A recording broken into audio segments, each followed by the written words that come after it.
Il est exactement 19h30 et c'est l'heure de votre émission hebdomadaire 90 minutes et en Lonato, l'émission qui parle du championnat de première division togolaise. Bonsoir et bienvenue à toutes et à tous. On ne dérogera pas à la règle ce soir, bien évidemment. On a 3 invités. Jules Koudodi, le coach qui est avec nous. Bonsoir. Bonsoir Gloria, c'est un plaisir pour moi d'être encore avec vous sur ce plateau ce soir. D'accord. Agoro Aziz également qui est avec nous. Bonsoir. Gloria, bonsoir et bonsoir à tous. Merci. Alex Dakla, bienvenue. Bonsoir Gloria, au plaisir d'être là. Présentation ainsi faite, le sommaire pour vous. 2 sorties, 2 victoires consécutives pour l'AS Bina, c'était mercredi face à l'AS OTR qui concède, elle, sa seconde défaite de la saison. Nous parlerons également de cette erreur technique lors de la rencontre entre l'Étoile filante de Lomé et le Football Club Espoir de Zio. Amédome Vicencia et ses collègues qui ont autorisé un 6e changement pour les Shooting Stars vont meubler la rubrique Fait de la journée. Et puis en fin d'émission, nous évoquerons cette formation des agents de santé des clubs de première et de deuxième division du Togo autour de dopage et des substances interdites en football. Avec la Lonato, passez de bons moments foot avec le championnat D1 Lonato. Lonato, acteur majeur du développement du football togolais. Premier sujet dans cette émission, les perspecteurs d'impôts en déplacement à Kara ont courbé l'échine 1-3 face à l'AS Bina. Alors ça fait 2 sorties, 2 victoires pour l'AS Bina, finalement qui se porte bien, coach. Oui, vous savez que j'ai terminé la saison passée avec cette équipe. Exactement. Et, ils ont fait une bonne pré-saison parce qu'il y a certains joueurs qui ont été libérés et il y a d'autres qui sont venus étoffer l'équipe. Oui. Mais il faut savoir que le noyau est là. Maintenant, on a recruté encore des joueurs qui sont en train de donner à fond. Donc, nous sommes au début de saison. Oui. C'est leur 2e victoire, là. C'est bon pour le moral. Mais il faut qu'ils assument jusqu'à la fin. Ils ont démarré la même chose la saison dernière avant que j'y vais. Et à un moment donné, c'est bloqué, ça ne bouge pas, le compteur est bloqué. Mais cette fois-ci, il faut que le coach Bonfo qui est là actuellement, je le connais très bien et je sais que ça a commencé à bouger au niveau de l'AS Bina. Super. Alors, beaucoup restaient perplexes lors de leur première victoire face à Doumbé. Ils se disaient que c'était seulement Doumbé. Ils ont réussi à enchaîner une seconde victoire. Est-ce que cette victoire-là, pour vous, réussit à vous donner un peu, à ne pas trop hésiter sur l'ambition du club cette saison? Alex. On est en plein début de saison. C'est à peine 2 journées. Oui. C'est très difficile de se prononcer, d'autant plus qu'il n'y a pas eu des ambitions affichées dès le début de saison où chaque club a tenté de dire clairement qu'il pense jouer le titre ou il pense jouer le maintien. Oui. Et quand vous prenez une équipe comme Bina, je crois que l'objectif premier c'est de se maintenir. Et le coach dit un truc important, ils sont sur la logique de leur fin de saison dernière où ils se sauvent de façon... belle suite. Voilà, ils se sauvent de façon in extremis, ils restent dans l'élite. Là, ils savent que ils ont déjà vécu quelque chose de pire. Donc, ils savent ce qu'il faut faire pour se maintenir, c'est de faire le max de points en début de saison et c'est ce qu'ils essaient de faire là. Et le plus dur, le plus important, ça sera de rester constant tout au long de la saison. Et c'est vraiment à partir de la 10e, 15e journée, on pourra vraiment juger les capacités, les potentialités de cette équipe-là à pouvoir poursuivre véritablement l'ambition qu'ils se sont fixés. Là, c'est vraiment compliqué de se prononcer. De se prononcer, c'est déjà trop tôt. Alors, allez-y. Moi, je suis surpris de voir cette équipe de l'AS Bina commencer très bien cette saison parce qu'on a des informations claires. Hein. Il y a 26 joueurs qui sont partis, 24 joueurs qui sont partis. Il y a 6 anciens qui sont restés. Oui. Et on a pris le club, Bonfo Arémio a pris le club il y a quelques semaines et arriver à mettre une équipe qui joue de la sorte, c'est que c'est un truc extraordinaire. Maintenant, Alex vient de le dire, nous ne sommes qu'à la 2e journée. Oui. Donc, il faut attendre...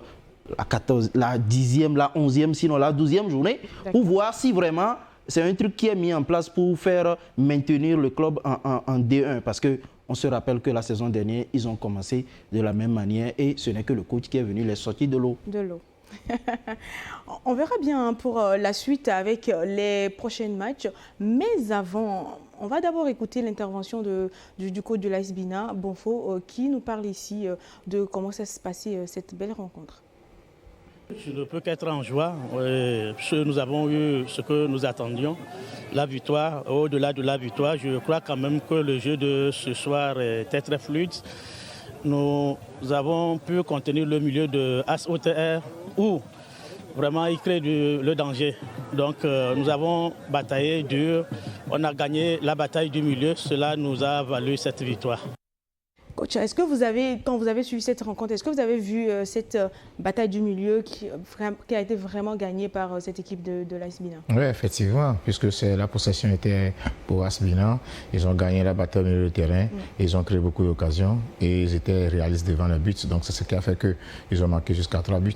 Donc c'est une équipe qui est bien posée, qui joue du bon football. Ils s'assoient le ballon, ils ne dégagent pas, ils ne passent pas derrière, créent le surnom au milieu, créent le surnom en attaque pour pouvoir marquer des buts. Comment vous avez trouvé le fond de jeu de l'AS Bina? Ah oui, justement, j'allais en parler parce qu'au-delà du résultat qui peut être flatteur face à cette formation de l'AS OTR, on a vu une équipe plaisante dans le jeu. On voit que ça combine beaucoup. Et à chaque fois, on essaie de trouver un coéquipier démarqué. On essaie de construire. On a vu en ralenti les buts qui ont été marqués. C'est sur des combinaisons claires et nettes ou dans la surface de réparation, on ne tergiverse pas. On a un attaquant de pointe qui est hyper en confiance, notamment le dorsal 9 qui marque ce but qu'on peut voir. C'est préparé, c'est construit. Donc on sent véritablement, le coach en parlait, une équipe qui a bien préparé la saison et là qui est en confiance. Et même quand il y a plusieurs adversaires en face, ils savent ce qu'il faut faire avec la balle. Ils sont très bons dans l'utilisation du ballon. Ils savent profiter également des espaces laissés derrière. Et surtout, derrière, ils sont très bons défensivement parce qu'ils ont concédé seulement un but. C'est ce qui est très, très particulier parce que c'est bien de marquer beaucoup, mais c'est aussi très bien quand vous encaissez peu et vous gagnez des points. Et donc, on va dire que c'est une équipe qui a pour le moment, on connaît bon faux, qui a un football plaisant, un football chatoyant. Mais le plus dur, c'est d'être constant. Cette constance dont vous parlez à chaque instant, je pense que le plus compliqué vous attendez vraiment l'AS Bina dans ce championnat-là cette saison. Deuxième intervention, en tout cas toujours du coach de l'AS Bina. Nous allons continuer par travailler. Il y a toujours, en tout cas, on se dit qu'on va continuer par travailler. Mais les 6 points nous font vraiment du bien. Et ça nous rassure que nous sommes sur une bonne voie. Nous allons continuer dans ce sens, continuer par travailler et garder toujours la tête sur les épaules. Travailler la tête sur les épaules, leitmotiv du coach? Tout à fait, travailler la tête sur les épaules parce qu'on connaît très bien Bonfou Arimiao. En un rien de temps, il a réussi à mettre en place une équipe qui a joué de la sorte. Ouais. Attention, quand vous voyez cette équipe jouer, ça veut dire qu'on a mis en place un groupe, il y a des complicités, il y a des affinités. On travaille les uns pour les autres, on se rapproche les uns des autres pour se parler, pour se dire ce qui ne va pas et à la fin, on ne fait que récolter tous les efforts qu'on a fait avec les 3 buts marqués et 6 points en 2 journées, cela ne peut que vous faire du bien. Du bien. Alex, en face, c'était l'AS OTR. Qu'est-ce que vous reprochiez déjà à cette équipe-là, dans le fond de jeu, dans tout ce qu'ils nous ont présenté dans cette équipe? Trop de jeunesse parce que c'est un club que j'ai eu l'opportunité de commenter lors de la première journée face à l'ASK, où ils ont quand même beaucoup d'envie, beaucoup d'explosivité, beaucoup donc de jeunesse parce qu'ils vont à l'abordage, ils cherchent à marquer, ils ont un jeu plaisant, ils se connaissent également. Mais il y a un problème de concentration et surtout de management parce que jusqu'à la première journée, ils n'avaient pas encore officialisé un entraîneur fixe pour ce club-là. Je ne sais pas si maintenant c'est finalement officiel. Et là, on voit en 2 journées, déjà il y a un 11 qui change. Oui. Déjà dans les buts, on n'a plus Kofi George qui a été titulaire face à l'ASK. Il y a un nouveau gardien. Et même en défense, c'est vrai, il y a toujours Mathieu Doutier et le vétéran qui a fait le beau temps de l'AS Togopor. Mais il y a du changement, il y a eu du sang neuf autour de Seonou Eli qui est aujourd'hui peut-être le porte-étendard de cette équipe-là. Ils étaient également privés de Bruno Avoto qui n'était pas forcément là, qui était en préparation avec les éperviers. Donc, sur toutes les lignes, il y a eu véritablement du changement. Ce qui fait que en 2 journées, c'est compliqué d'avoir tout de suite une cohésion. Donc, c'est une équipe qui a de la qualité, de la valeur, mais qui malheureusement n'est pas suffisamment prête, n'est pas suffisamment préparée. Oui, c'est le mot naïf. Ils sont assez naïfs parce qu'il y a trop de jeunes dans cette équipe-là. Mais au fur et à mesure que les journées vont avancer, ils vont gagner en maturité et en expérience peut-être pour pouvoir commencer à gagner des bribes de points. Parce que quand vous prenez le match de l'ASK, il perd sur des détails. Même là encore, il y a beaucoup d'erreurs défensives, même si là, Mathieu Dautier, avec toute l'expérience qu'il a dans cette première division togolaise, n'arrive pas véritablement à être un patron pour sa défense. Ça risque d'être chaud lors des prochaines journées avec des adversaires qui sont plus aguerris. Alors, Jules Koudjodi, qu'est-ce que vous rappelle d'abord la date du 25 mai 2024? Est-ce que ça vous rappelle quelque chose, cette date? C'est vrai. Oui. Ok, alors moi, je vais vous laisser suivre donc ceci. Peut-être que ça va vous donner peut-être... une idée. C'est bon? Super. On va donc suivre.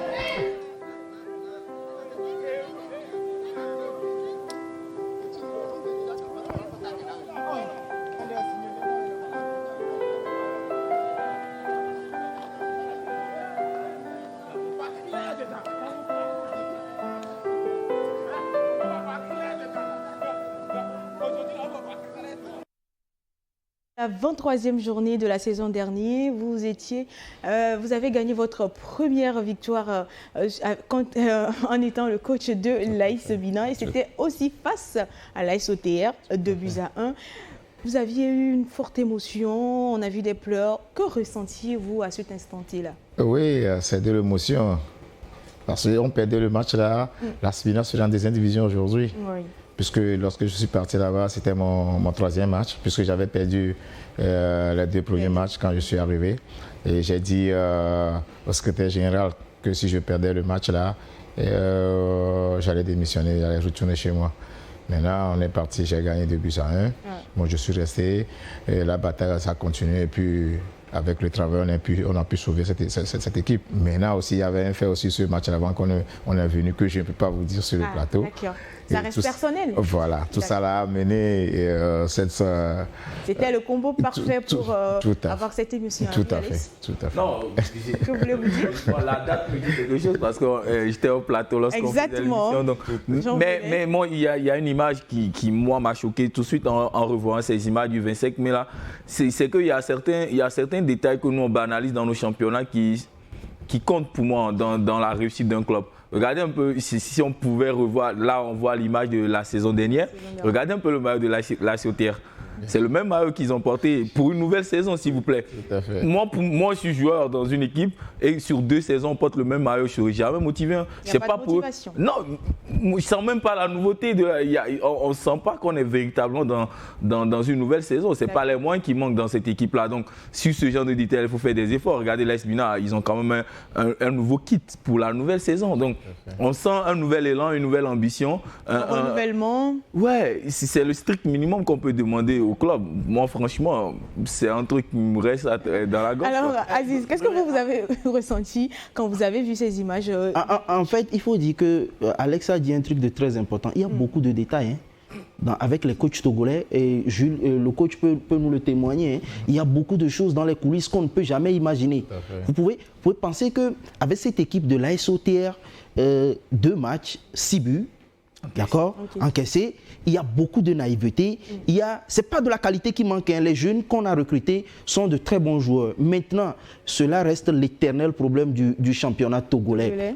L'année passée, on nous avait parlé d'un partenariat entre l'AS OTR et Swallows qui va injecter de temps en temps des jeunes joueurs. Mais cette fois-ci, ce n'est pas le cas. Les anciens qu'on peut retrouver dans ce club-là, c'est Djadia Ablaviaï et Mathieu Dautier, peut-être Bruno Avotor et Seonou Eli. Mais ils n'ont pas encore cette faculté-là de pouvoir transmettre des choses aux jeunes. Vous voyez là? Mais dire que en 2 journées, vous prenez 6 buts, j'ai très peur pour l'AS OTR parce que s'ils ne savent pas faire, ils vont se retrouver dans la même situation que l'AS Bina l'année passée. Alors, je vais revenir avec la question que j'avais posée avant par rapport au coach. Mais vous, est-ce que vous avez une fois ressenti, est-ce que d'abord vous pratiquez en sport? Si. Alors, est-ce que vous avez déjà ressenti une telle émotion à un moment donné dans votre cursus, sinon? Vous savez, vous allez voir le comportement des joueurs en venant consoler le coach. Je ne sais pas si vous voyez. Oui. C'est énorme. Justement. Vous êtes à 90 minutes d'une relégation. Et quand on parle de relégation, Agaza est allé en deuxième division, et tu allais aller en deuxième division, et tu allais revenir 11 ans ou bien 13 ans plus tard. 13 ans plus tard. Maintenant, vous arrivez à sauver un truc comme ça, vous n'avez pas de mots. Je ne suis pas sûr que le jour-là, si on tendait le micro au coach, je ne suis pas sûr qu'il pouvait parler. Parce qu'il y a beaucoup d'émotions. Et c'était énorme ce qu'il a fait l'année passée avec l'AS Bina. Je suis surpris de ne pas le voir sur le banc de cette équipe-là cette saison. Mais on espère que Bonfoari Miao fera un truc de mieux. Super. On va donc évoluer avec une autre rencontre. La formation de Dacia connaît un début de saison difficile. Après leur défaite contre l'Étoile filante, les Flèches Pimentées en déplacement à Sokodé et sur un second revers. Joachim Soko nous propose ici le film de la rencontre. Une passe de 2 réussie pour les académiciens de Kouloundé, obligeant donc les Flèches Pimentées à concéder leur deuxième défaite d'affilée. Tout est concrétisé à la deuxième partie du jeu. Unisport ouvre les hostilités à la 63e minute sur un bon coup de tête de Consiga Christian Salifou qui a profité d'une inattention de la défense de Tambo. 7 minutes plus tard, sur un exploit, Abdul Hakimou Alarou et trompe la vigilance de tout le monde pour inscrire le deuxième but des académiciens. Après donc ce but, Tambo s'engage davantage et obtient gain de cause à la 90e minute, œuvre de Abdul Fadel Amidou. Les 3 minutes de temps additionnel accordés par le centre n'aura pas d'effet sur le score final. 2 pour Unisport de Kouloundé, 1 pour Tambo. Voilà le résultat qui a sanctionné cette deuxième journée ici à Sokodé. Une victoire devant un public qui répond toujours, c'est un tableau parfait. Ouais, Unisport, c'est l'autre AS Bina de ce championnat-là parce que ça fait 2 victoires. Une victoire contre Gomido et maintenant celle-ci face à Dacia, qui est également très, très importante. On parle des académiciens. Naturellement, ils savent manier le ballon. Ils ont un bon jeu, même si dans ce match-là, ils profitent de 2 erreurs défensive de jeunesse de la part de cette formation. On voit le premier but qui a été marqué sur un coup de tête où la défense de Tambo a été assez inattentiste. La deuxième également, erreur de marquage de la part de cette défense, alors qu'il y a 1 ou 2 saisons en arrière, Tambo nous avait impressionné avec une très belle défense, notamment avec aussi Foué qui a été en tant que capitaine de cette équipe-là. Donc on a vraiment du mal à avoir une équipe qui sort véritablement la tête du lot, soit l'adversaire un peu trop fort. Et c'est tout le mérite là de cette formation de Sokodé qui ne cesse de drainer du beau monde. La saison dernière, c'était hyper compliqué pour eux. On espère qu'ils vont véritablement retrouver du tonus, ils vont enchaîner ce genre de performance-là et rester le plus haut possible dans ce classement-là. Que pense le coach Ourobodi de leur victoire? Suivons ensemble. Deuxième match, deuxième victoire, vraiment dans la sueur, parce qu'on a beaucoup souffert pour avoir ces 2 victoires. Je ne fais que remercier mes poulains et tout le bureau dirigeant d'Unisport de Sokodé qui se sont vraiment battus de gauche à droite pour qu'on puisse prendre les 6 points. C'est vrai qu'ils ont eu 2 victoires, mais le coach reconnaît que ça a été tellement difficile d'avoir ces 2 victoires. Oui, Gloria, excuse-moi beaucoup avant de faire l'analyse sur ce match-là. Oui. Vous savez que le coach adjoint, l'équipe de Unisport a perdu son coach adjoint, Abodi Kondo. Mes condoléances à la famille, condoléances à l'équipe de Unisport. Je devais être à la tête de cette équipe cette année, mais j'ai décliné l'offre parce que je ne suis pas disponible. Aujourd'hui, si on veut parler de Unisport, c'est une équipe qui joue au football, puisque j'ai déjà fait cette équipe depuis 2014.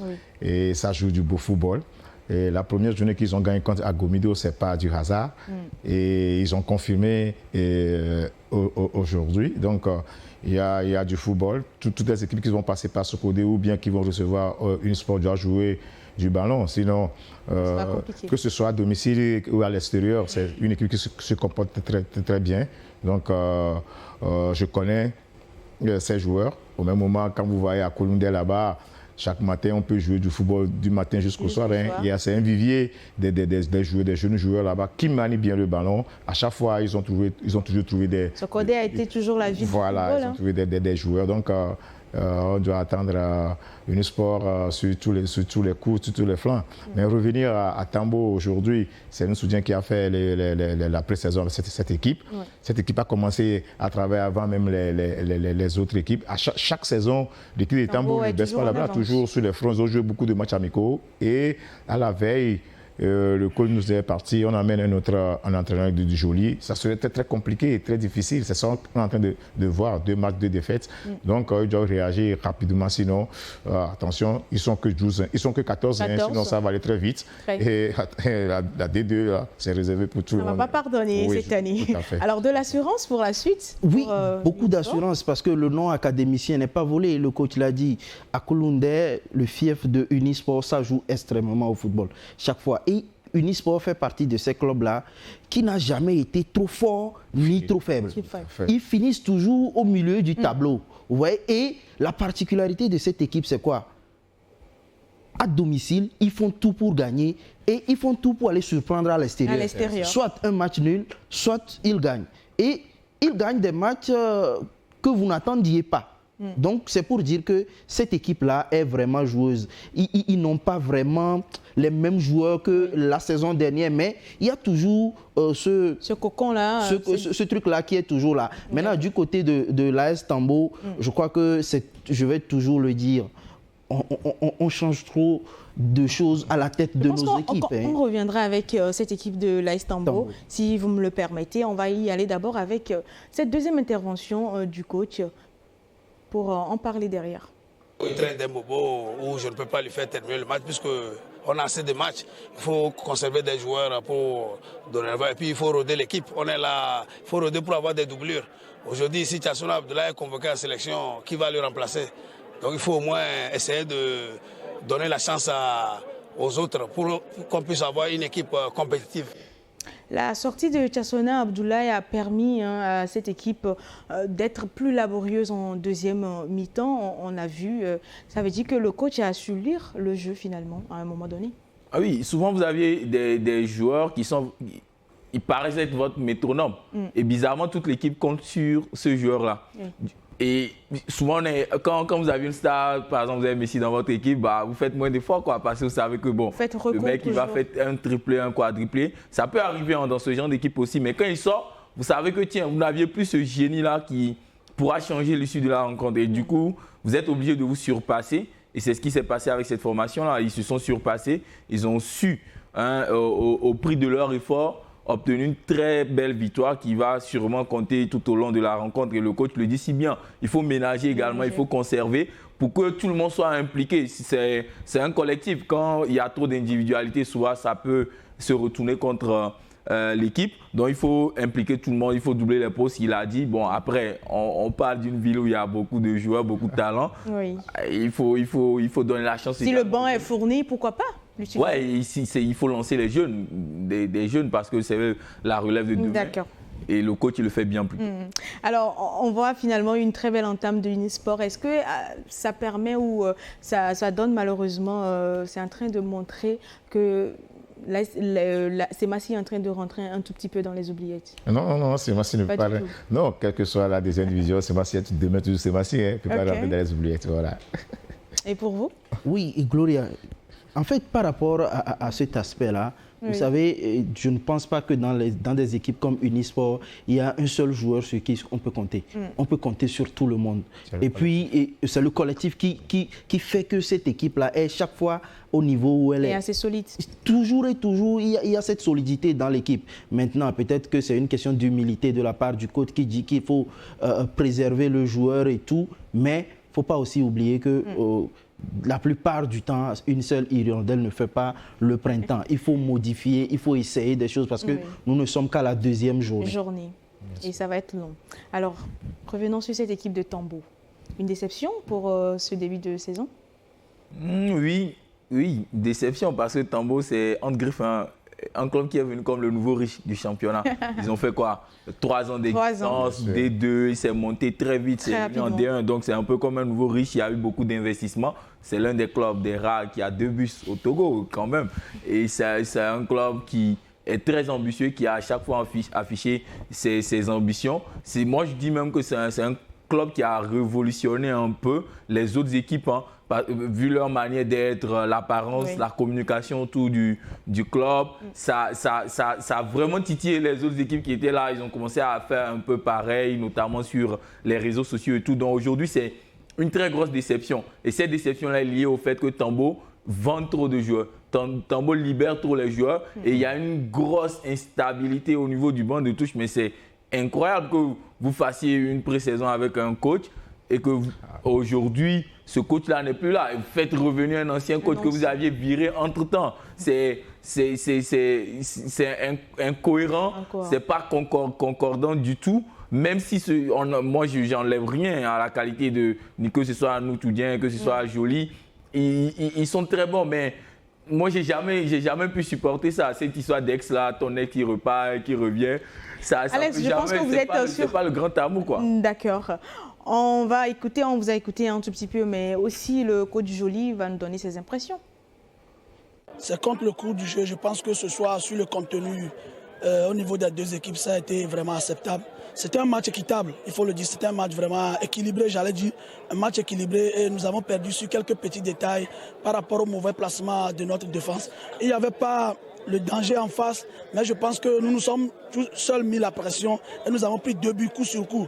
Je pense que notre réaction était un peu tardive. On a pu réduire le score, mais on n'a pas pu faire la parité. Nous partons avec une défaite qui nous fait un peu mal, mais je pense que nous avons 10 jours derrière sur lesquels on pourra se préparer pour remodeler cette équipe. Chaque but encaissé était malheureusement sur un mauvais placement de la défense. Oui, pour le moment, il n'a pas la même mise sur l'équipe, parce que ce n'est pas lui qui a fait la pré-saison. La pré-saison. Maintenant, il a dit dans son interview, il a 10 jours. Ces 10 jours-là, ça ne suffit pas, mais il doit faire un travail impressionnant. Repositionner sa défense, le milieu et l'attaque. Vous voyez, une équipe, c'est un bloc équipe. Oui. Hein? Il faut que tous les compartiments soient solides et les joueurs savent ce qu'ils cherchent, ce qu'ils doivent faire. Donc, on va attendre le 3e match, voir si réellement ces 10 jours-là, il a mis ça à profit. 3e journée, Tambo Entente 2, projection. Tambo Entente 2, ça sera un peu difficile pour cette équipe de Tambo, mais ils doivent faire de la magie, surtout qu'ils vont jouer à domicile. On l'a dit tout à l'heure, Joly Agbessi n'a pas encore la même mise sur cette équipe-là. Oui. Parce que Tambo Football Club de Dacha est l'un des clubs qui a commencé très tôt la préparation de ce championnat. Et à la veille, on change d'entraîneur, ce n'est pas logique à mon sens. Maintenant, aujourd'hui, il va falloir donner du temps à Joly pour qu'il puisse mettre quelque chose en place. Mais est-ce qu'il y a le temps pour qu'on puisse le lui donner? Parce que nous sommes à 14 équipes. Toutes les défaites seront très cuisantes vers la fin. Oui. Il faut faire attention parce que aujourd'hui, si jamais vous avez encore une défaite la prochaine journée, et je crois que Tambo est sur une pente très glissante. Il faut faire attention. Agbessi également se projette sur cette 3e journée comme Aziz. Oui, l'entente de Con, c'est le même registre. C'est le même registre, nous sommes sur le même registre. Seulement que l'entente a gardé ses anciens joueurs, alors que Tambo a pratiquement perdu plus de 80% de ses joueurs. C'est une équipe qui est carrément en reconstruction. L'entente aura peut-être la suprématie sur nous, mais nous on va compter peut-être sur les 10 jours qui arrivent là pour pouvoir préparer cette équipe. Il n'y a pas le feu à la maison, je pense qu'on va vite remonter la pente. Je suis vraiment très confiant que déjà dès la 3e journée, nous allons remonter la pente. Une pente à remonter. Il reconnaît aussi des similitudes entre les 2 équipes. On espère qu'il retrouvera la force de pouvoir vraiment gagner cette rencontre qui est vraiment cruciale pour lui. Alors, un 3e match, Espoir Unisport, J3. Oui, ça va jouer. Hein, ça va jouer. Quand vous prenez l'équipe de Espoir, ce n'est pas une équipe qui est mauvaise. Hein. C'est une équipe qui joue au foot. Vous avez vu contre Asco de Cara à Tchevier. Oui. Et Asco a égalisé dans le temps additionnel. Donc, c'est une équipe qui joue au football. Et contre Étoile Filante, c'est eux qui ont marqué avant que Étoile Filante ne revienne aussi au score. Ils ont 2 points aujourd'hui, mais il ne faut pas qu'on sous-estime cette équipe. Donc l'équipe là aussi, l'année passée, il s'est voyagé bien. Ils ont donné des fils à retordre à plusieurs équipes à l'extérieur. Donc Unisport doit faire attention pour ne pas être surpris. Donc c'est un jeu qui est ouvert entre ces 2 équipes. On attend ce que ça va donner. Sinon, il y a une équipe très solide et puis il y a une équipe pas moins, mais qui pose le ballon, qui a la fluidité du jeu. Et on verra ce que ça va donner. Voilà. Comment appréhende-t-il le match? Je parle bien sûr du coach Orobodi. On va l'écouter. Je dirais que l'équipe était paumée. On était saoulés tous du match de dimanche contre Asco. Il faut dire qu'on n'était pas là. Moralement, on n'était pas là. On a colmaté le brèche hier pour remettre un peu les joueurs à la tête, à sortir la tête dans l'eau. Et là, aujourd'hui, on fait ce match, encore un match décisif contre Étoile Filante. Tout ce que je peux dire, merci mes enfants. On peut s'estimer heureux, vu qu'on a entamé une bonne première mi-temps, une bonne période. Après, en deuxième mi-temps, les 27 premières minutes de la deuxième mi-temps, ils ont été dominants. Heureusement pour nous, on n'a pas concédé un but. Et les 15 dernières minutes, on va chercher à faire la différence. On n'a pas pu faire la différence. Ça s'est terminé par un match nul. Je pense qu'à notre faveur. On a plutôt écouté le coach Théophile Bola, le coach de Espoir, et c'était le seul match nul de la journée. C'était face à l'Étoile Filante, Espoir de Zio. Le coach Théophile qui parle bien sûr de cette rencontre où il est plus ou moins satisfait.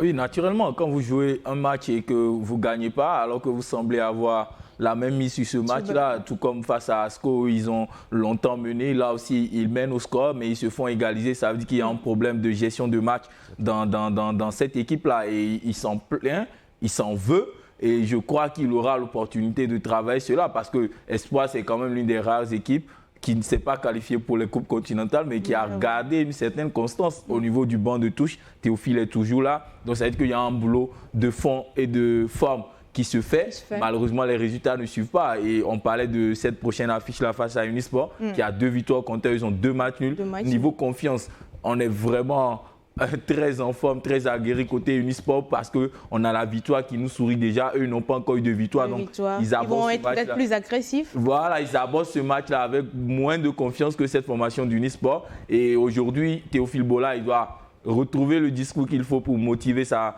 troupe. Et je crois qu'il a les compétences nécessaires pour le faire et il le fera. Manque de sérénité avec les joueurs d'Espoir? Manque de sérénité, je dis non. Parce que Espoir du Zio fait partie de ces 4 équipes-là qui ont gardé leur staff technique et qui ont gardé plus de 80% de ces joueurs. Normalement, est-ce que c'est déjà suffisant? C'est suffisant, c'est un grand atout. Parce que dans le football, il faut du temps pour mettre un truc en place.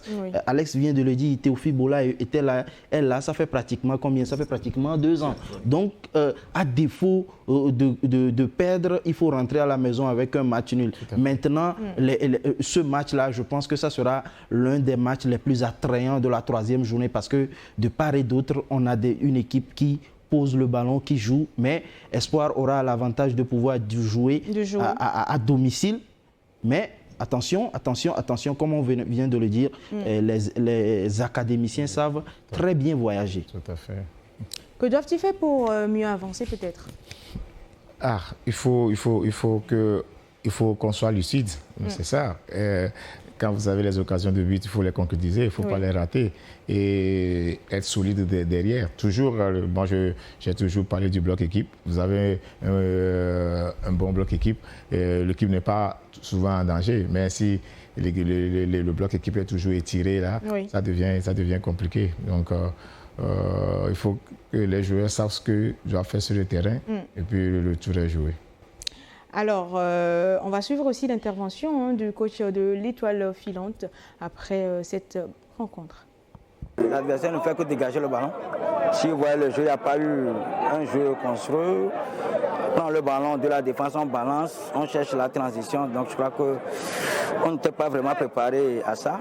Donc ça a été un peu difficile pour qu'on puisse les maîtriser. Je crois qu'en deuxième partie, on a essayé quand même de replacer, de leur demander surtout aux deux récupérateurs, à un offensif d'aider le second par rapport aux transitions négatives. Donc vous allez constater que lorsqu'il dégage et qu'il y a duel, nous récupérons plus de ballons. Donc malheureusement, on a eu quelques situations qui pouvaient conduire quand même à un but. Ça n'a pas été, mais l'essentiel c'est que nous partons avec un match nul. On n'a pas perdu. Et puis comme étant donné qu'on est promu, on va apprendre, on continue par apprendre. Mais si on peut apprendre en faisant et des matchs nuls et des victoires, je crois que c'est pas mal.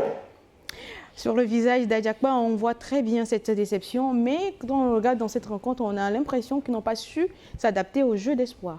Oui, il a commencé son interview en lançant une pique à Théophile Bola. Je crois qu'il va apprécier le coach de Espoir des Jeux qui aime d'ailleurs ce genre de choses. Il aime qu'il soit piqué. Donc, il y a une équipe qui dégage. Ça fait partie du football. Hein, quand vous jouez face à une formation que vous saviez qu'elle est plus technique que vous, bah, vous balancez pour voir ce qu'elle a dans les jambes. Donc pendant 45 minutes, ils n'ont jamais su s'adapter. Et c'est en deuxième mi-temps qu'il a su trouver la solution. Lui, on sait que c'est un coach qui est en formation, qui continue d'apprendre. Donc il a su avoir la lecture des jeux nécessaires pour pouvoir améliorer son équipe, qui a su égaliser derrière. Donc il y a eu une très bonne réaction. On peut dire qu'il maîtrise son effectif, il a de l'impact sur ses joueurs, il a également le bon discours. Maintenant derrière, c'est un match de football, ça se dispute de bout en bout. Je crois qu'Espoir n'est pas venu en victime expiatoire, ils sont venus pour gagner. Eux aussi, les joueurs de l'Étoile filante, malheureusement, il dit un truc très important, la chance du promu ne les a pas souri malheureusement sur cette rencontre-là, et au final, c'est un point. Je pense que cette chance, ils les avaient en première journée avec cette victoire. Oui, la chance du débutant, oui, mais est-ce que le débutant enchaîne forcément? Pas forcément. Et Espoir, au-delà de tout, Espoir, on sait ce qu'il vaut dans ce championnat-là. Donc l'adversité peut-être était de taille, et on a annoncé ce match-là d'ailleurs comme un derby entre griffes, qui ça a drainé beaucoup de monde, et ça a été très, très disputé.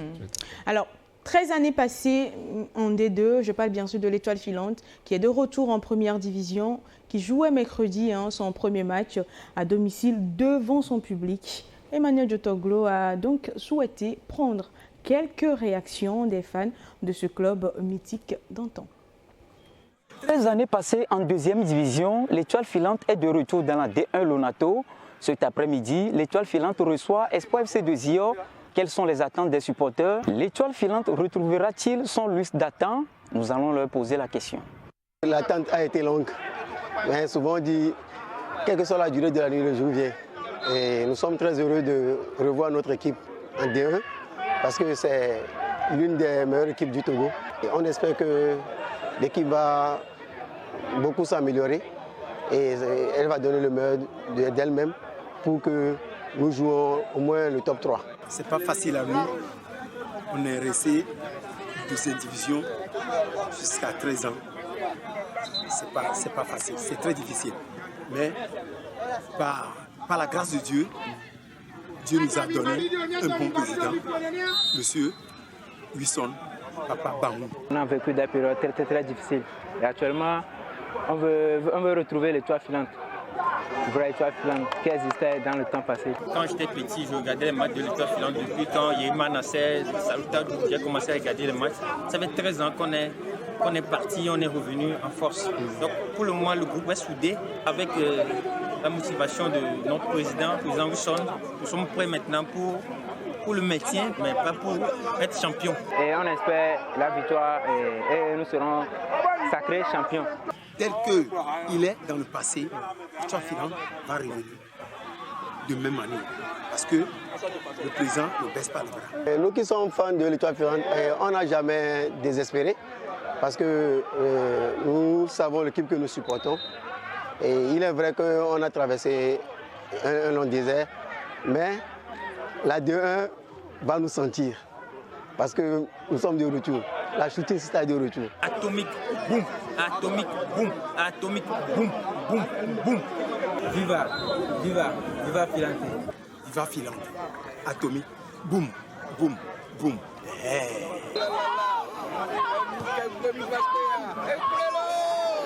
Vous l'aurez constaté, l'attente des supporters de Viva Filante est très grande. Le championnat est encore long. Nous ne sommes qu'à la deuxième journée. On attend voir la fin de la saison.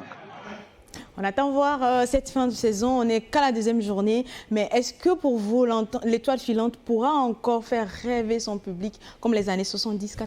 Il va falloir leur donner un peu de temps parce qu'il faut d'abord mettre en lumière tout le travail qu'a fait le président, qui a mis vraiment les moyens pour que cette équipe-là revienne à ce niveau-là. Oui. Parce que le coach peut témoigner, quand vous avez un groupe qui est là pendant 5 ans avec le même entraîneur, ce qui veut dire qu'il y a une régularité, il y a une stabilité et il y a certains problèmes qu'on n'a jamais eu. Vous voyez, là maintenant, quand on est revenu en première division, on a arrivé à injecter des joueurs vraiment précieux. Quand l'étoile filante arrive à faire venir Aboucheri de l'ASCO et Fama Djamiou, l'ancien de la SOTR, et on nous annonce peut-être l'arrivée de Ouro Bodi Arissou, c'est que vraiment, on a vraiment envie d'aller chercher, de donner du plaisir aux supporters de l'étoile filante, mais dire que cette saison, ils vont revenir comme il y a de cela quelques années. Je reste dubitatif sur ceci.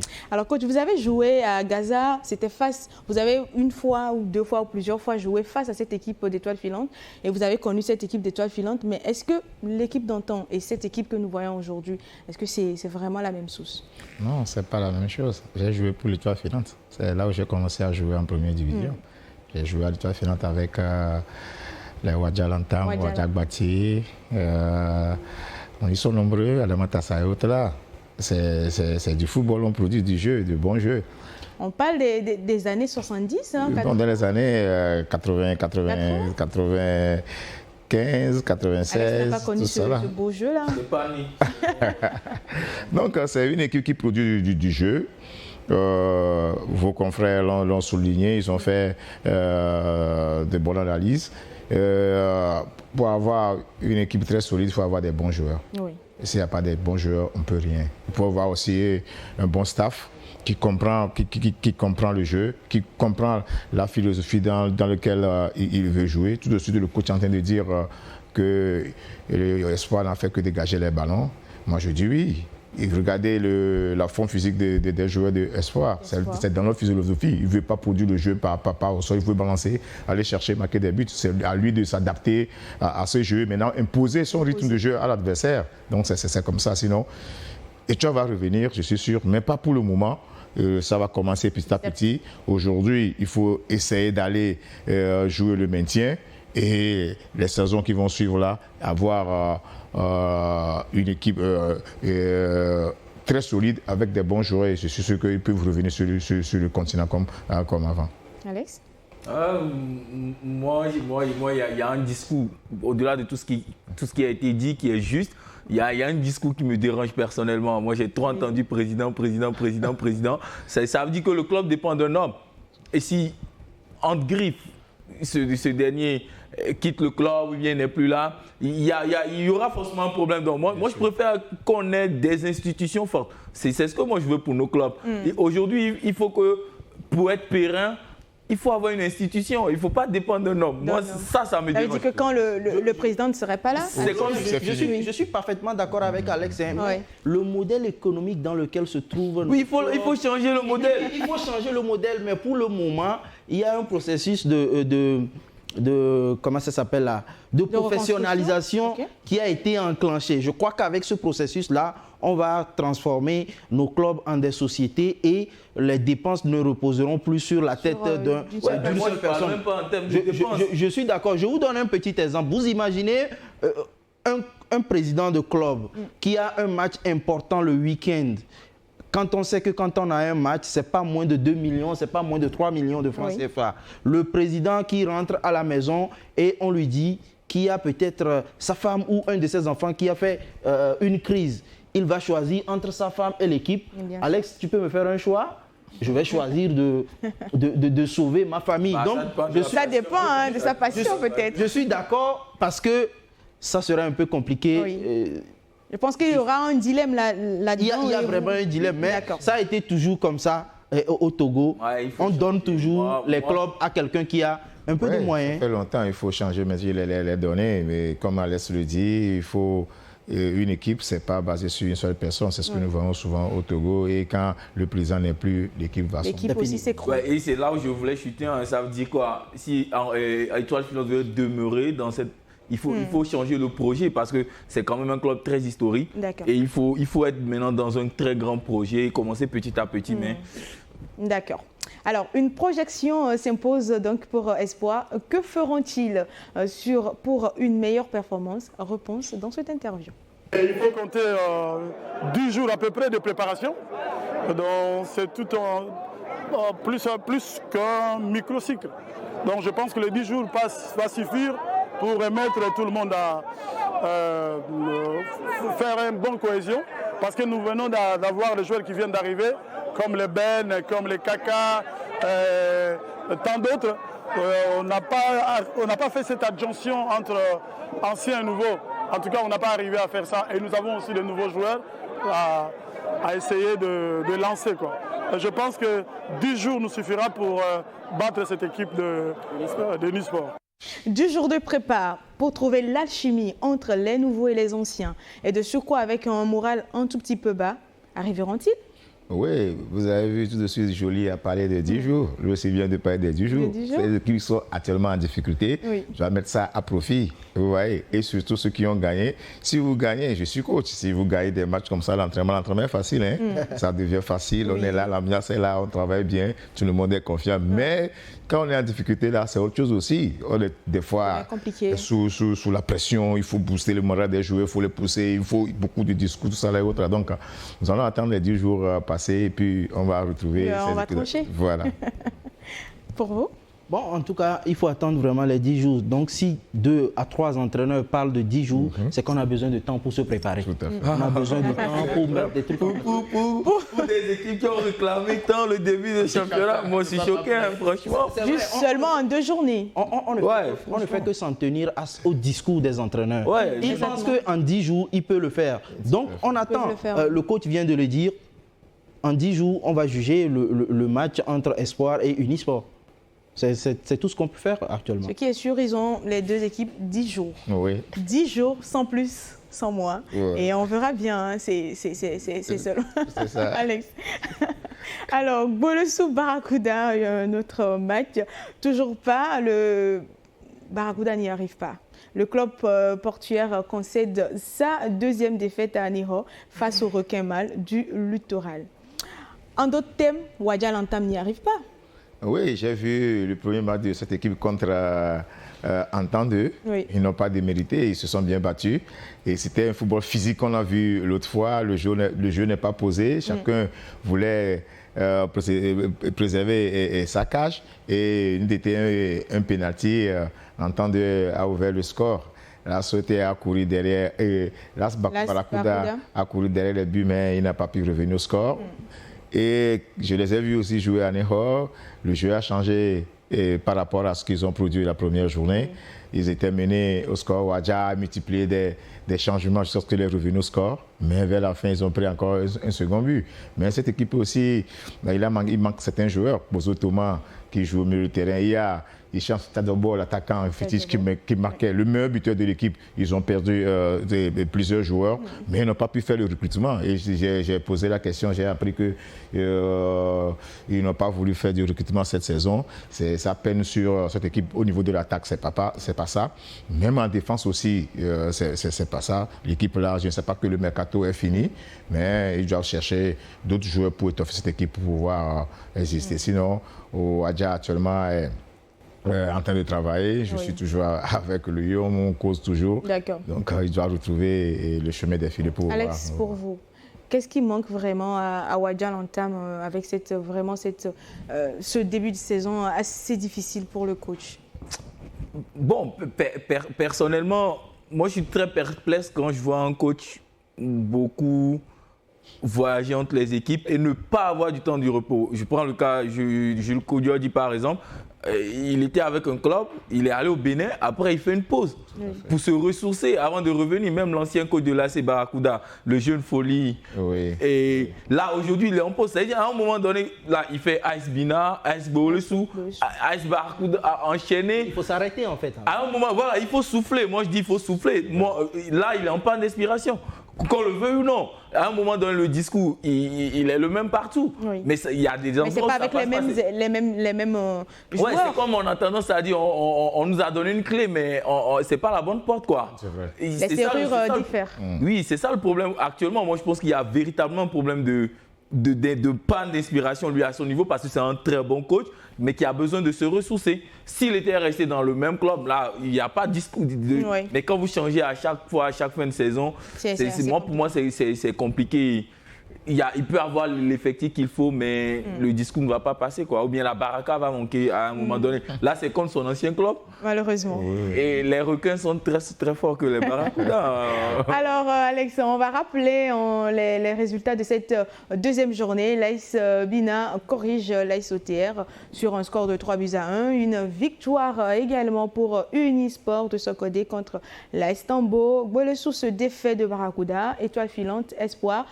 Score de parité d'un but partout. Asko Doumbé, ASK Aknour, ce sont des matchs reportés pour cause le Chan. Et un autre club dont on n'a pas encore parlé, c'est bien sûr Gomido de Kpalimé. Un déplacement douloureux. Attention pour les showboys de Kpalimé, Gloria, parce que moi j'ai suivi le match en temps de Gomido. Gomido a perdu 80% de ses joueurs. Et ça ne pose pas le ballon en termes de contenu, ce n'est pas ça.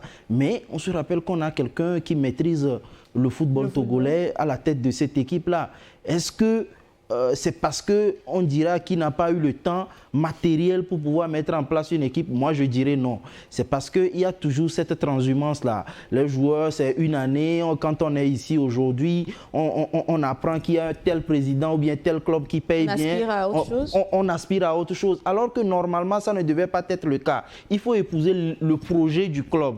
Pourquoi est-ce que je viens et qu'est-ce que je suis venu faire? Mais du côté de Gomido, ce n'est pas le cas. On a perdu beaucoup de joueurs et je suis surpris de voir encore Dadi Kodjovi dans cette sélection-là. Peut-être on veut faire jouer son expérience, mais jusque-là, c'est vrai qu'on n'est qu'à 2 journées, mais ce n'est pas du tout ça pour les Showboys de Kpalimé. Statistiques de cette deuxième journée, il y a eu 5 matchs au total et à domicile, on a eu 4 victoires sur les 5, un clean sheet, 10 buts marqués et 2 buts par match, 80%, ça va en tout cas pour à domicile. Et à l'extérieur, toujours les 5 matchs, mais on a eu 0 victoire, un nul et 4 buts marqués seulement sur les 14. Difficile. Oui. Quand on fait la comparaison entre les matchs à domicile et les matchs à l'extérieur, on a l'impression que les matchs à l'extérieur ne sont pas assez fournis. Oui, nous sommes en début de saison. Pour le moment, les joueurs n'arrivent pas à trouver pour le moment leur marque aussi parce qu'on est resté longtemps à la maison. Oui. Et bien, je sais que les jours à venir, là, les équipes seront rodées et nous allons avoir beaucoup de buts. Hein. D'accord. Maintenant, c'est la défense qui est en train de prendre le dessus sur l'attaque.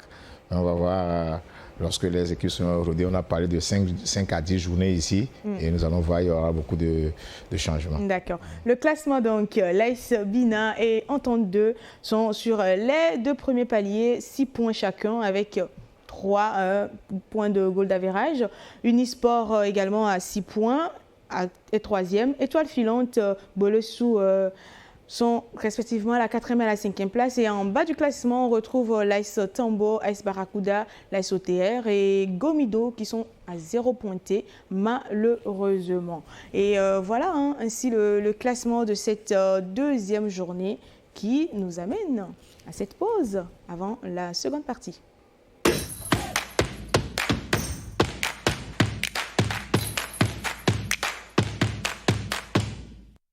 Le basket, ça tombe bien. L'Euroleague, le gratin européen est sur New World Sport. Ça va partir dans tous les sens avec Mike James, Nadir Rifi, Mba Ndiaye. Chaque semaine, les 6 meilleures affiches. L'Olympiakos, le Fenerbahçe, tous tentent de rattraper Paris en tête du classement avec un objectif en tête, les playoffs. récapitule. Mais le basket, l'Euroleague, c'est sur New World Sport.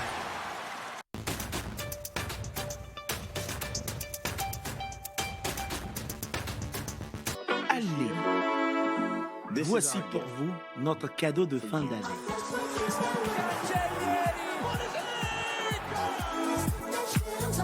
Deux journées de championnat,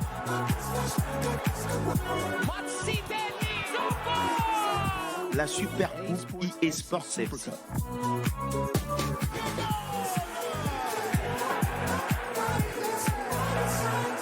Nous sommes toujours avec vous, même en période de fête.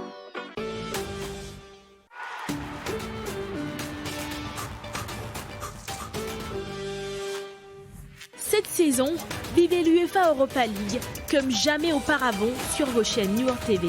Et oui, vous êtes amateur du ballon rond, supporter d'un grand club ou d'un outsider, le boss des événements sportifs vous offre l'Europa League en exclusivité avec la totalité des matchs en direct sur les chaînes New World Sport.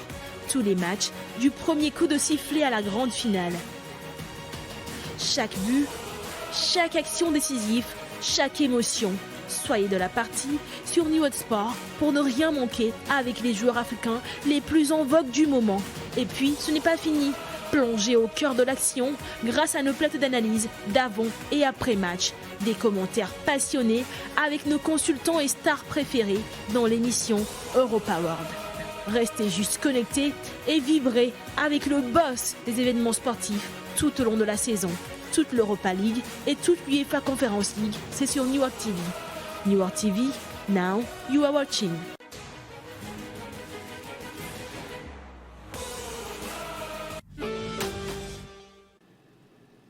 Communiqué de la LONATO.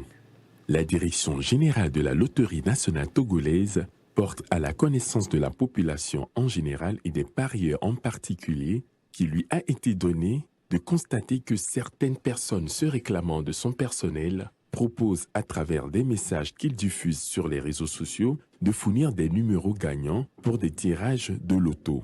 Dans leur mode opératoire, pour tromper la vigilance des parieurs, ces personnes n'hésitent pas à afficher des tickets gagnants falsifiés, des numéros de téléphone et des supposées pièces d'identité des organisateurs. Ces agissements constituent de la pure arnaque. La Loterie nationale togolaise informe les parieurs et la population qu'elle ne propose pas et n'a jamais eu à proposer de numéros gagnants à l'endroit des parieurs. Le choix des numéros sur lesquels prendre les paris reste personnel aux parieurs. La LONATO décline toute responsabilité devant ces faits qui sont de la pure et simple escroquerie. À cet effet, la LONATO invite les parieurs et la population à une plus grande vigilance pour ne pas tomber dans le piège des arnaqueurs. Les recherches sont en cours pour identifier les auteurs de ces actes qui seront soumis à la rigueur de la loi. La Direction générale.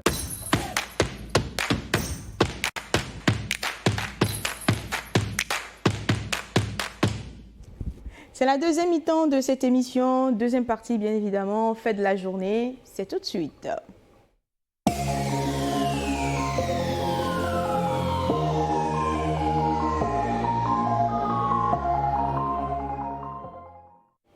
Premier fait, un but à polémique sur le match Bénin-OTR. Je vous laisse d'abord suivre l'action du but, le but et vos réactions après.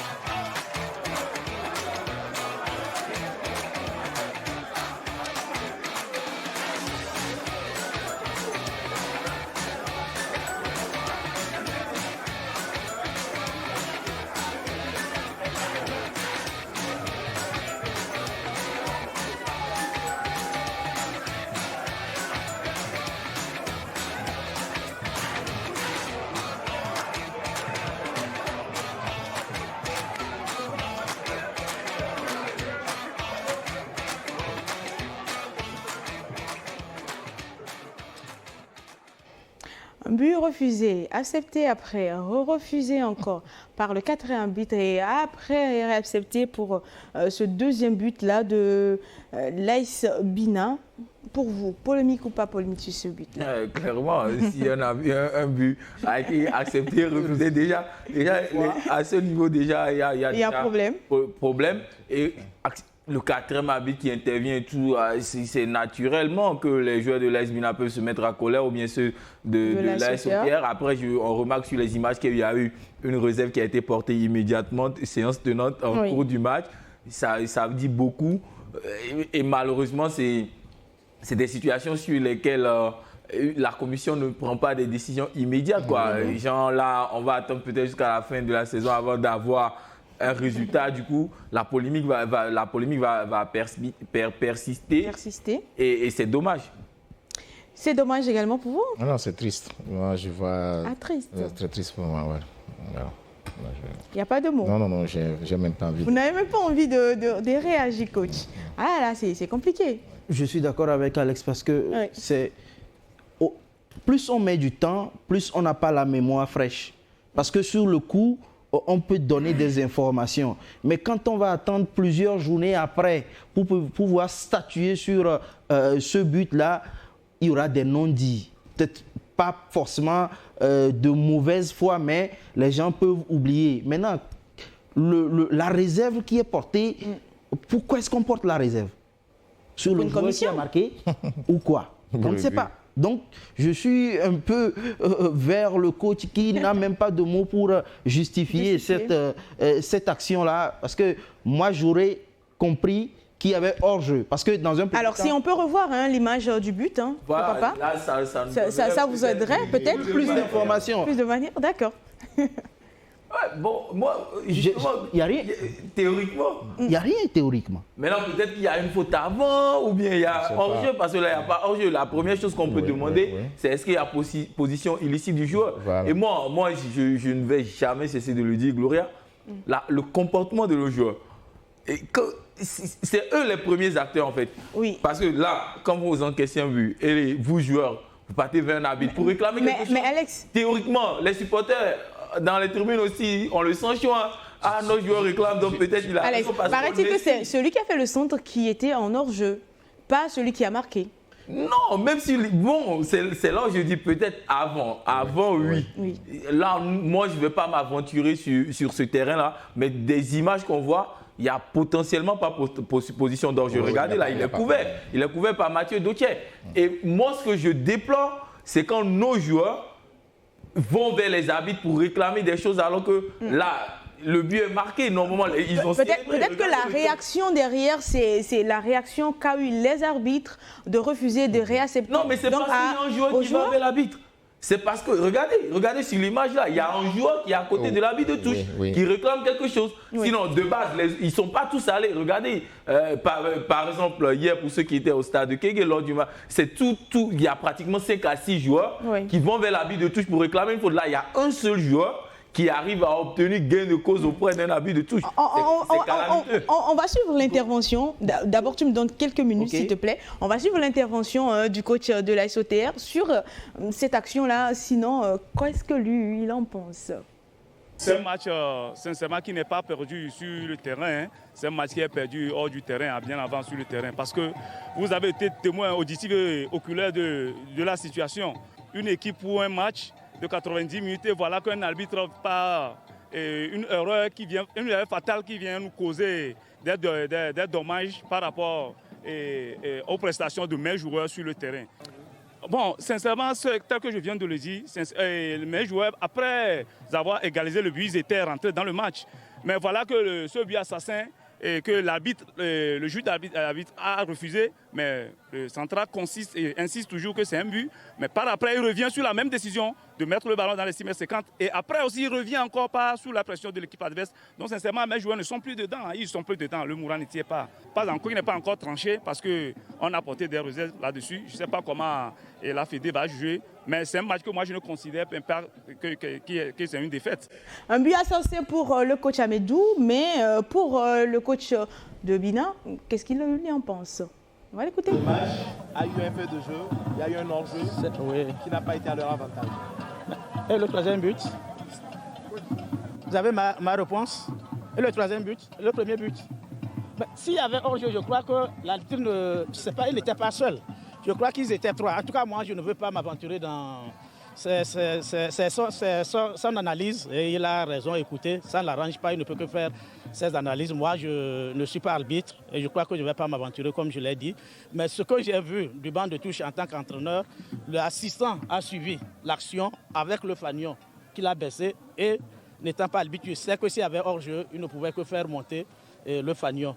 Et il a couru après, tout comme l'arbitre central, pour venir au centre. Donc après, je crois, sur des menaces, l'assistant a trouvé qu'il y avait hors-jeu. Donc bon, en tout cas, c'est que les 3 buts ont été accordés. C'est tout ce que nous devons. Bon, ils peuvent prendre le deuxième but et nous, on se dit que ça fait 2-1. Alex qui ne tient pas sur son fauteuil. Qu'est-ce qui n'a pas marché? Non, mais le coach de l'AS Amédou? Oui, oui, là c'est le coach intérimaire de l'AS OTR. Oui.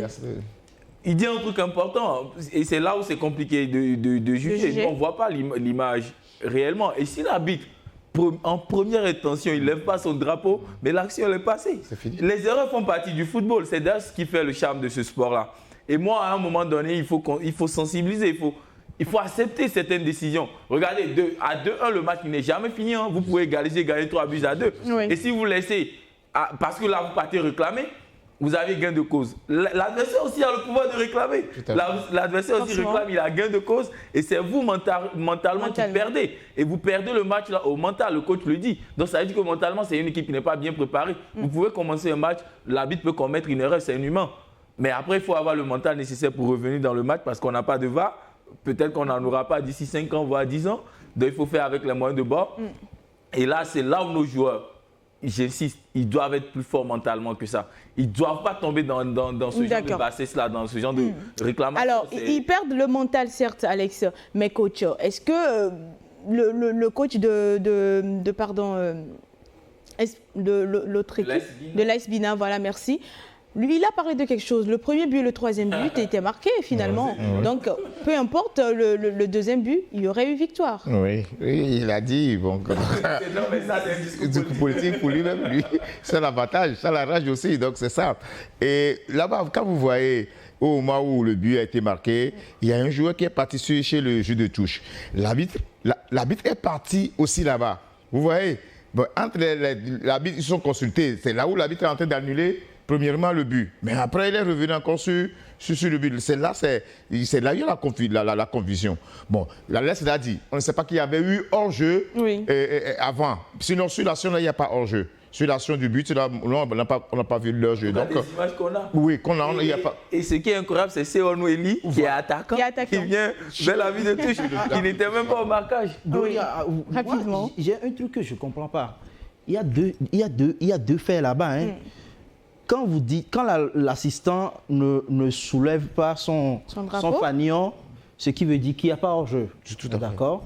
Maintenant, c'est quand le joueur vient vers lui qu'il constate qu'il y a hors-jeu, ce qui veut dire que lui, en tant que professionnel, il est influencé par des propos du joueur, ce qui n'est pas normal. Maintenant, quand l'arbitre central se dirige vers son assistant, je pense à mon humble avis qu'on devait dans un premier temps écarter les joueurs.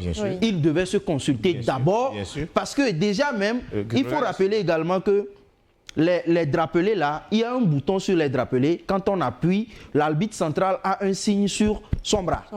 Et vous pouvez commencer par parler dans le micro. Pourquoi est-ce qu'ils ne se sont pas concertés à deux là-bas et avec les joueurs, je pense que c'est justement, vous voyez là, c'est pas logique. C'est là où il faut remettre en cause aussi des questions qui resteront posées malheureusement. On verra bien. Ce qui n'est pas bien aussi, c'est qu'on est obligé d'attendre jusqu'à la fin. Et malheureusement, on va attendre. Alors, coach, prendre le match rapidement. Ils ont fait plus de 15 minutes. J'ai appris quand le journaliste est en train de commenter le match, puis j'ai suivi le match avant de reprendre ce match. Sinon, on pouvait revenir encore au score. C'est le mental, donc c'est ça. D'accord.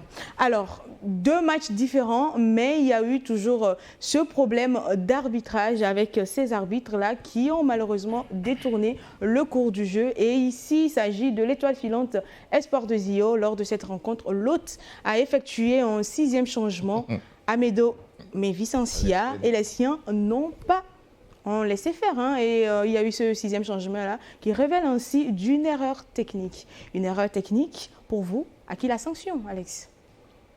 Au staff technique d'abord, non? Oui. Parce que vous aviez le droit de faire 5 changements en 3 temps. Oui. Donc, vous pouvez faire entrer 2 joueurs une fois, 2 joueurs 2 fois et 1 joueur après, ou bien 2 joueurs. Même à la mi-temps, là, vous pouvez faire un changement que vous ne considérez pas. Voilà. Oui. Oui.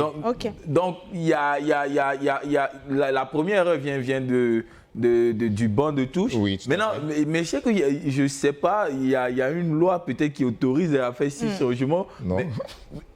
Donc, là, il y a vraiment erreur d'interprétation au niveau du banc de touche technique. Mais non, le 4e de touche aussi n'a pas été attentif pour prendre la bonne décision. Et l'arbitre central, on ne peut pas l'accuser. Elle fait ça. Alors, peut-on parler d'une responsabilité partagée entre les arbitres et les joueurs? La responsabilité, je mets la responsabilité sur le 4e arbitre, moi. Parce que on dit, quand vous voyez les 4, on dit l'arbitre central et ses assistants. Les assistants permettent à l'arbitre central de bien faire son travail. Oui. D'accord? C'est le 4e arbitre qui note les changements. Et Amedo Mevicensia ne note que le dorsal de ceux qui sont rentrés. Et alors que l'arbitre de table qui est censé avoir tout ça, quand vous vous approchez d'elle, c'est à elle de vous dire que non, vous aviez déjà épuisé tous vos changements. Mais si elle ne dit rien et que, bon, on laisse faire le changement et il y a problème. Maintenant, est-ce que l'équipe qui est en train de faire le changement, ils ne savent pas qu'ils ont déjà épuisé les changements ou bien c'est de mauvaise foi? Point d'interrogation. Oui, c'est la faute. La faute vient d'abord du staff technique. Oui. C'est vous qui êtes en train de faire le changement. Le 4e arbitre aussi a une faute là-dessus parce que à chaque fois qu'on faisait, il y a certains arbitres qui nous disent en même temps que vous avez déjà épuisé vos changements. Quand vous faites mais sinon, ça n'a pas lieu d'être. Oui.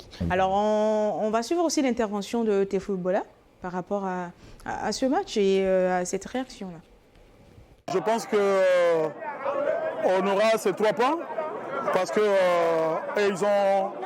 ils ont mis un joueur de plus, 6 joueurs, et le règlement est clair. Soit on devait exclure les joueurs, c'est-à-dire annuler le 6e changement, et l'arbitre a jugé que ça continue jusqu'à pour qu'on aille au bureau, c'est-à-dire une cellule qui va trancher. Alors c'est lui qui marque un joueur de plus, qui fait monter un joueur de plus. Je pense qu'il perd sur tapis vert. Maintenant, on n'a pas lu mon bureau a vu le règlement du championnat, mais on s'en tient au règlement international de la FIFA et de la CAF. Après avoir aligné un joueur de plus, vous perdez sur tapis vert. Maintenant, je pense que, encore une fois, que la FTF va jouer le jeu bon. Au lieu d'attendre la fin de la saison pour décider, pour trancher, il faut le trancher dans les 48 heures, dans les 72 heures qui suivent le match, pour que les gens soient déterminants ou pas. Pour que Espoir aussi pense que bon, est-ce qu'ils peuvent aller titiller les champions habituels ou pas. Mais si on va attendre encore pour trancher ce match qui est facile à trancher, on va attendre encore la fin de la saison pour dire que non, c'est Étoile qui perd ou qui gagne. Ça ne va pas nous motiver, je pense. Bola qui est convaincu d'avoir les 3 points sur tapis vert. Qu'est-ce que le coach de l'Étoile filante en pense, lui? On va l'écouter aussi. Coach, il y a eu une situation où, selon les informations, l'Étoile filante a effectué 6 changements que vous confirmez. Et comment ça s'est passé? Selon les informations, moi je n'ai pas encore connaissance de cet état de fait. Bon, maintenant je vais aller et puis je verrai si la situation est confirmée ou infirmée. Coach, merci coach. Il fait mine de ne rien savoir, de ne rien comprendre. Je suis un peu désolé pour ce que dit Ben Tété Adjakwa. C'est lui qui donne l'ordre de faire les changements. Ouais. Quand vous avez atteint le nombre de changements, vous le savez, il ne peut pas nous dire sur cette action-là que lui ne sait pas. Maintenant, par rapport à Théophile Bola, c'est clair, hein? Que dit les règles dans ce genre de situation? Il a les 3 points sur tapis vert. Maintenant, s'il faut attendre à la fin de la saison, c'est là où on dira que, bon, on attend aussi, puisque c'est ce qu'on a l'habitude de faire. Responsabilité partagée? Oui, très partagée, mais les arbitres, peut-être eux aussi sont emportés par le match. Mais moi, je me dis, si on suspend, comme Théophile Bola le réclame, les étoiles filantes qu'on accorde 3 points sur tapis vert, c'est que les arbitres aussi doivent être suspendus. Exact. Donc, si la sanction elle est prise comme ça, moi je suis partant. Mais après, s'il faut sanctionner juste une équipe et laisser. Ouais, donc, mais en tout cas, de toutes les façons, Espoir va suivre ça de près. Mais ce qui est dommage, et le coach Théophile Bola l'a dit, c'est qu'on risque d'attendre jusqu'à la fin de saison et ça, c'est pas normal. Surtout s'il y a des situations de rétro-pédalage ou bien qui doit tomber, qui ne va pas tomber. Il y a ce 3 points-là qui vient. Qui peut être sauvé le classement. Il faut prendre la décision maintenant pour que les responsabilités soient partagées et tout le monde soit situé sur leur soi. Après, ça soulève la question également de sensibilisation, de lecture du règlement des jeux avant chaque championnat. Et la question reste posée. Est-ce que ça a été fait? Si. Gloria, ce qui est bien aussi, c'est que ça arrive au meilleur sifflet du football togolais. Voilà. Amédome Vicencia. Vous voyez, donc c'est... Pour autant, les erreurs, c'est humain. Hein? C'est vrai, les erreurs sont humaines, mais il faut pas les connaître.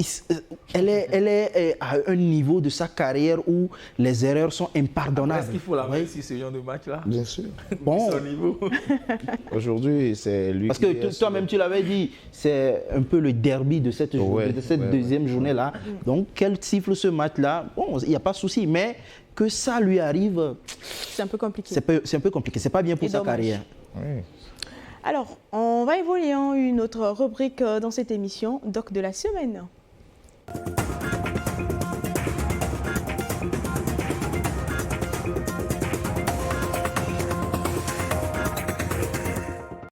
La Fédération togolaise de football a initié vendredi dernier un atelier de formation à l'endroit des médecins des clubs de première et de deuxième division afin de lutter contre le dopage dans les pratiques du sport, en particulier le football.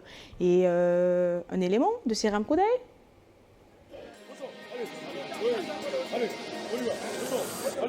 Performer lors des matchs, collectivement ou individuellement, c'est le leitmotiv de tous ces joueurs de la D1 Lonato. On y va, allez, oui, on y va, on y va. Si certains y travaillent sainement, d'autres ont recours à des substances dopantes.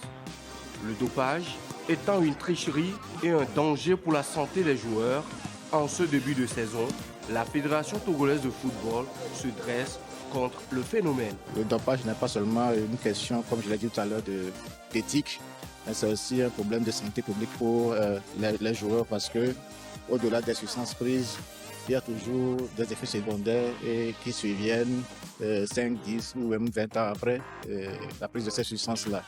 Donc il est nécessaire de sensibiliser d'abord les médecins qui sont en contact de ces joueurs-là, de faire en sorte que le message puisse passer pour qu'on évite de tomber dans les pièges du dopage.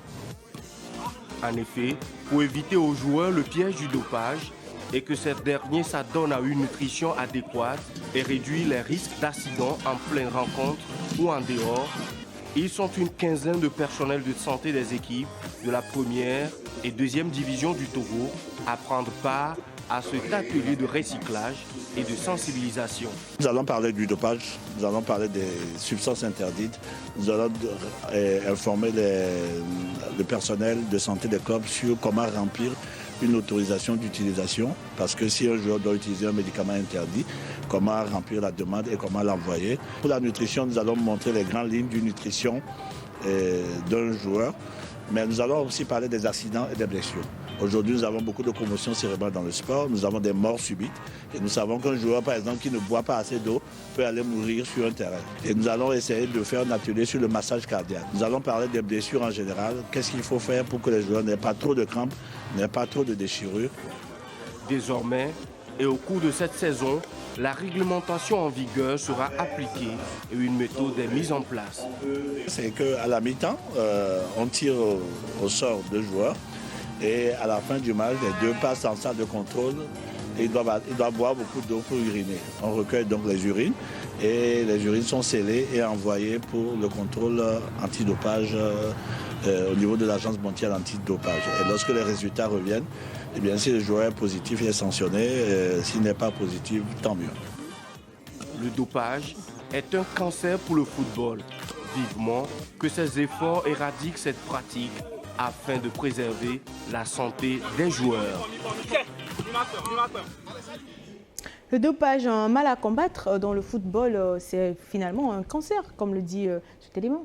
Ah oui, Seyram l'a si bien dit, c'est un cancer pour le football et je pense que cette initiative de la Fédération togolaise de football est la chimiothérapie donc pour parer à ce cancer-là et j'espère que cette formation-là est tombée dans de bons oreilles et qu'ils vont prendre des décisions adéquates pour que ça n'arrive pas. C'est un phénomène courant aujourd'hui, hein. Il y a des très grands joueurs qui ont été suspendus sur des erreurs. Oui. Moi, je préfère penser que lorsque vous prenez une substance interdite, c'est une erreur, vous ne saviez pas. Et aujourd'hui, c'est bien d'outiller les médecins des clubs, d'avoir les informations, de les transmettre aux joueurs pour qu'ils prennent des précautions et éviter cela à l'avenir. Maintenant, il faut que les résultats soient publics et que ça soit fait très souvent.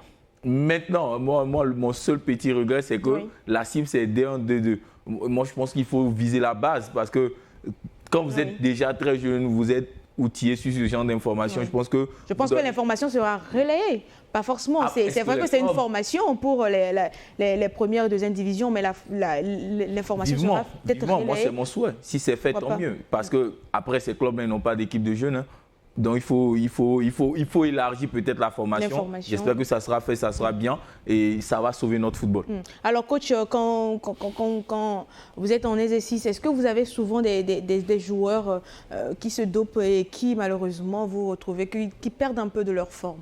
Oui, moi j'ai toujours lutté contre ce genre de choses dans les équipes que je prenne. Mais les joueurs n'écoutent pas, ils se cachent. Ils prennent certains médicaments, même eux ne savent pas qu'ils sont en train de se doper. Oui. Il y a d'autres qui prennent des roches, des produits, des succomoles, tout ça de gauche à droite. Mais j'ai toujours discuté avec eux. Maintenant, est-ce que nos clubs-là, ils ont un docteur? Vous voyez? Maintenant, ceux qui ont parti faire la formation, ce sont les secrétaires généraux. Maintenant, il faut relayer l'information. Il faut que les équipes aient maintenant les docteurs pour les surveiller. Je dois faire attention parce que c'était dit, le docteur Kouva a dit qu'il va commencer à sanctionner les joueurs. Ils vont prendre les joueurs à la mi-temps pour leur faire des tests. Donc, c'est aux joueurs de faire attention. Sinon, il y a des produits aussi que vous pouvez prendre.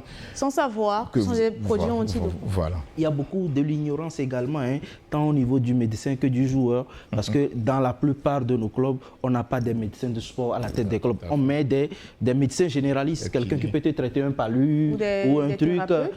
Voilà. Alors que ce n'est pas normal. Quand vous prenez le docteur Kouvahe, il est je crois le seul peut-être à être médecin du sport au Togo. Donc maintenant, quand on fait la formation et qu'on invite les secrétaires généraux des clubs, je crois qu'il y a problème. Transmettre l'information, il y aura un manque ou bien il y aura des ajouts. Maintenant, Alex l'a dit. Hein, on va s'appuyer sur votre intervention rapidement pour écouter également le docteur Kouvahe qui parle de cette nutrition-là pour ces joueurs. Qu'est-ce qu'ils doivent manger, comment ils doivent vraiment s'en prendre pour avoir une bonne suite, quoi. On va utiliser des glucides, et en particulier le glucose. Donc il faut qu'ils mangent beaucoup de sucres lents. Et les sucres lents, c'est les spaghettis, c'est le riz, c'est les patates, c'est les ignames, etc. Donc il faut faire attention à l'alimentation du joueur en y mettant beaucoup de féculents qui sont des sucres lents. Il faut qu'il mange des vitamines, et donc qu'il ait des vitamines et qu'il y ait des éléments de protection de l'organisme et de construction, donc un peu de protéines. Donc j'ai parlé du poulet, du poisson, et qui réduisent la consommation de graisse. Le joueur doit manger obligatoirement 3 fois par jour, matin, midi, soir, et il doit faire attention à son repas. Par rapport au match, le joueur doit avoir fini de manger 3 heures de temps avant le match, et c'est ce qu'on constate qui n'est pas respecté. Il y a des joueurs qui mangent 2 heures de temps avant un match, 1 heure de temps même avant un match, c'est scandaleux, ou 4 heures de temps, 5 heures de temps avant. Le joueur doit avoir fini de manger 3 heures de temps avant le match pour avoir le bénéfice de son repas. Ce qu'il faut manger le jour de match, par exemple, c'est essentiellement du poulet, des poissons, du riz, des pâtes alimentaires, et pas autre chose normalement, par exemple, un jour de match. Coach, vous, votre alimentation avant, quand vous étiez joueur, ou quand même en étant coach, c'est quoi exactement? Oui, c'est le riz et les spaghettis. Voilà. Comme il a dit, les pâtes, on mange 3 heures avant le match. Et là, quand on commence à courir, on ne finit jamais. C'est léger. Oui, on est là, on est toujours en place. On court même, tu vas sentir que le joueur est en train de courir, tu vas sentir les bruits. Donc, moi, j'ai toujours mangé les pâtes. Et puis, à l'étoile finale, c'est les pâtes. puisque j'ai fait à Gaza, Asco, Dito et autres là. Bon, c'est les parties en danger. D'accord. Et Alex, alors la question que je vais poser très rapidement, La question que je vais poser à Alex, c'est alors pourquoi est-ce que ces joueurs-là n'arrivent pas vraiment à avoir cette belle nutrition-là? Sinon, on sait que ça empathie, peut-être avec des blessures après, malheureusement. C'est l'hygiène de vie. Lorsque vous décidez d'avoir une carrière footballistique, c'est toute une organisation autour. Aujourd'hui, Cristiano Ronaldo est peut-être l'exemple. Même au Togo, on peut prendre Emmanuel Adebayor qui a eu la plus longue carrière de tous les joueurs. Ça veut dire qu'il y a une très bonne hygiène de vie, il y a un travail physique absolu qui se fait. Et donc, quand vous décidez d'être une star de demain, vous devez vous imposer certaines choses. Et l'alimentation en fait partie. Malheureusement, nos joueurs ils s'amusent un peu trop. Ils sont tellement négligents sur certains détails. Le coach en parlait. Imaginez quelqu'un qui a une carrière qui vous interdit certaines choses de vous cacher pour le faire, juste pour performer. Sachez que ce genre de performance-là, elle est éphémère. Nous, on cherche des performances éternelles qui vont rester dans les mémoires, dans les annales. Donc aujourd'hui, il faut vraiment avoir une hygiène de vie saine pour pouvoir espérer avoir une carrière éternelle, parce qu'il n'y a pas que le football. Après, si ça ne marche pas, il faut se tourner vers autre chose et il faut avoir la bonne santé pour. D'accord. Merci Alex. Alors, rapidement, on va passer à cette prochaine journée, la journée 3. Les confrontations, CDF Aknour sera face à l'AS OTR, Doumbé sera face à l'Étoile Filante, Espoir va jouer Unisport, Gomido, AS Bolesou, AS Tambo sera face à Entente 2. Troisième match pour Gomido, ça sera face à l'AS Bolesou, ça sera dur. Certainement pour les deux. Ouais, très difficile pour Gomido, hein, puisqu'on lui disait qu'il a perdu presque tous ses joueurs, alors que normalement, pour garder une bonne équipe, il faut signer un contrat de 3 ans aux joueurs. Quand vous voyez nos clubs maintenant, c'est 1 an. Le championnat fini, le joueur part. On recommence à zéro. Donc, vraiment, Gomido. Merci, coach. Alors, je pense que ça sera tout pour cette émission, Alex. Merci, ça a été un plaisir. Ce fut un plaisir, gars. Merci à vous également. C'est moi. Coach. Oui, un petit coucou à Koubadia Kader et puis Koubadia Wakil, sans oublier l'équipe de Diesel et les jeunes joueurs de Trivela. Merci coach, merci à vous. Ça a été un plaisir d'être avec vous. On se retrouve lundi prochain pour un nouveau numéro. D'ici là, portez-vous bien. Avec la Lonato, passez de bons moments foot avec le championnat D1 Lonato. Lonato, acteur majeur du développement du football togolais.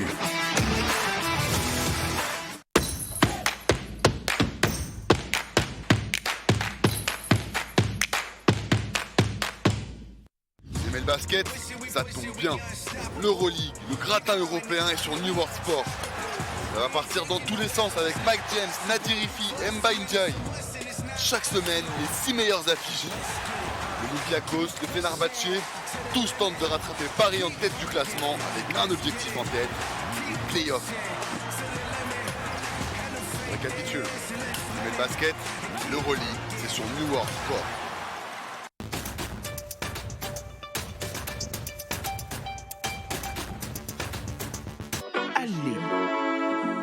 Voici pour vous notre cadeau de fin d'année.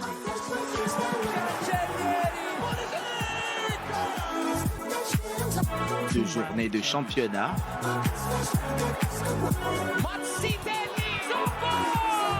La Super Coupe eSports FC.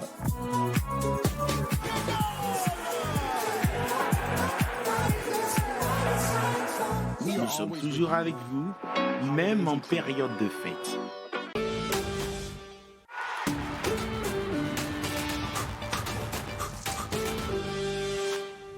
Cette saison, vivez l'UEFA Europa League comme jamais auparavant sur vos chaînes New World TV.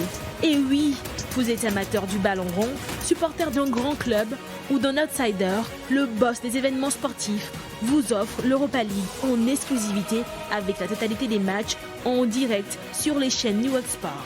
Tous les matchs, du premier coup de sifflet à la grande finale. Chaque but, chaque action décisive, chaque émotion. Soyez de la partie sur New World Sport pour ne rien manquer avec les joueurs africains les plus en vogue du moment. Et puis, ce n'est pas fini. Plongez au cœur de l'action grâce à nos plateaux d'analyse d'avant et après match. Des commentaires passionnés avec nos consultants et stars préférés dans l'émission Europowered. Restez juste connectés et vibrez avec le boss des événements sportifs tout au long de la saison. toute l'Europa League et toute l'UEFA Conference League, c'est sur New World TV. New World TV, now you are watching.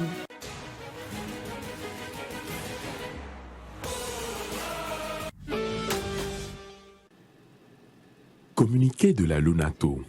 La Direction générale de la Loterie nationale togolaise porte à la connaissance de la population en général et des parieurs en particulier qu'il lui a été donné de constater que certaines personnes se réclamant de son personnel proposent à travers des messages qu'ils diffusent sur les réseaux sociaux de fournir des numéros gagnants pour des tirages de loto. Dans leur mode opératoire, pour tromper la vigilance des parieurs, ces personnes n'hésitent pas à afficher des tickets gagnants falsifiés, des numéros de téléphone et des supposées pièces d'identité des organisateurs. Ces agissements constituent de la pure arnaque. La Loterie nationale togolaise informe les parieurs et la population qu'elle ne propose pas et n'a jamais eu à proposer de numéros gagnants à l'endroit des parieurs. Le choix des numéros sur lesquels prendre les paris reste personnel aux parieurs. La Lonato décline toute responsabilité devant ces faits qui sont de la pure et simple escroquerie. À cet effet, la Lonato invite les parieurs et la population à une plus grande vigilance pour ne pas tomber dans le piège des arnaqueurs. Les recherches sont en cours pour identifier les auteurs de ces actes qui seront soumis à la rigueur de la loi. La Direction générale.